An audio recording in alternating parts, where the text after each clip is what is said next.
ससुरालियों ने बहू और उसकी 2 बहनों को कमरे में बंद करके शदीद तशद्दुद किया।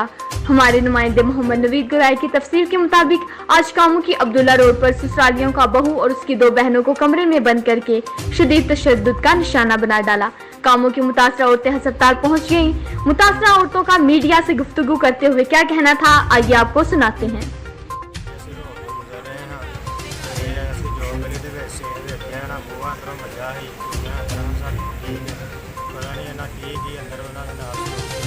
ठीक है असी आ गए बूहा हड़काया ना बूहा नहीं खोलिया फिर ठीक है असी धक्का मार के बूहा खोल के कुड़ियां अंदरों कढ़िया। ਤੇ ਤੁਸੀਂ ਮਹੱਲੇਦਾਰ ਹੋ? ਹਾਂਜੀ महलेदार ਰਿਸ਼ਤੇਦਾਰ ਤਾਂ ਨਹੀਂ ਇਹਨਾਂ ਦੇ? ਅਸੀਂ ਆਪਣਾ ਸਮਾਨ ਲੈਣ ਆਏ ਆ। ਇਹਨਾਂ ਨੇ ਆਂਦਿਆਂ ਸਾਰਿਆਂ ਨੇ ਦਰਵਾਜ਼ਾ ਮਾਰ ਲਿਆ। ਦਰਵਾਜ਼ਾ ਮਾਰ ਕੇ ਸਾਰਿਆਂ ਨੇ ਡੰਡੇ ਤੇ ਛੁਰੀ ਮੇਰੇ ਬਾਜ਼ੂ ਦੇ ਉੱਤੇ ਮਾਰੀ। ਇਹਨਾਂ ਨੇ ਅਸਲਾ ਬਣਾਇਆ। ਇਹਨਾਂ ਨੇ ਸਾਰਿਆਂ ਨੂੰ ਮਾਰਿਆ। 5 ਭਰਾ ਹਨ ਅੰਦਰ, 5 ਨੇ ਮਾਰਿਆ ਕੁੱਟਿਆ ਸਾਨੂੰ।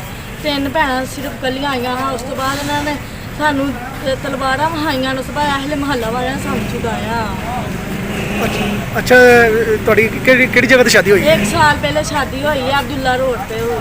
ਔਰ ਤੁਸੀਂ ਇੱਥੇ ਕੀ ਲੈਣ ਆਏ ਸੀ? ਅਸੀਂ ਸਮਾਨ ਆਪਣਾ ਲੈਣ ਆਏ ਸਾਂ ਤੇ ਇਹਨਾਂ ਨੇ ਅੰਦਰ ਜਾਂਦਿਆਂ ਹੀ ਸਾਨੂੰ ਕੁੰਡੀ ਲਗਾ ਲਈ ਆ। ਮਾਰਿਆ ਕੁੱਟਿਆ। ਮੇਰੇ ਬਾਜ਼ੂ ਤੇ ਛੁਰੀ ਮਾਰੀ ਹੈ। ਨਾਲ ਇਹਨਾਂ ਨੇ ਅਸਲਾ ਵਹਾਇਆ। ਮਾਰਨ ਧਮਕਾਉਣ ਦੀ ਕੋਸ਼ਿਸ਼ ਕੀਤੀ। ਨਾਲ ਅਹਲੇ ਮਹੱਲਾ ਵਾਲਿਆਂ ਨੇ ਸਾਨੂੰ ਨਾਲ ਛੁਡਾ। ਤਕਰੀਬਨ ਕਿੰਨੇ ਲੋਕ ਸਨ? 5-6 ਭਰਾ ਨੇ, 2 ਮਾਵਾਂ ਧੀਆਂ ਨੂੰਹਾਂ ਵੀ ਇਹਨਾਂ ਸਾਰੇ ਸਾਨੂੰ ਪਏ। ਕੋਈ ਚੋਟ ਵਗੈਰਾ ਲੱਗੀ ਤੁਹਾਨੂੰ? ਹਾਂਜੀ ਆ ਬਾਜ਼ੂ ਤੇ ਸਾਨੂੰ ਛੁਰੀ ਵੱਜੀ। ਸਾਨੂੰ ਅੰਦਰ ਵਾੜ ਕੇ ਕੁੰਡੀ ਲਾਈ। ਸਾਨੂੰ ਮਾਰਿਆ ਕੁੱਟਿਆ। ਸਾਨੂੰ ਜਗਮਾਲ ਕੀਤਾ ਗਿਆ। ਸਾਨੂੰ ਇਨਸਾਫ ਚਾਹੀਦਾ।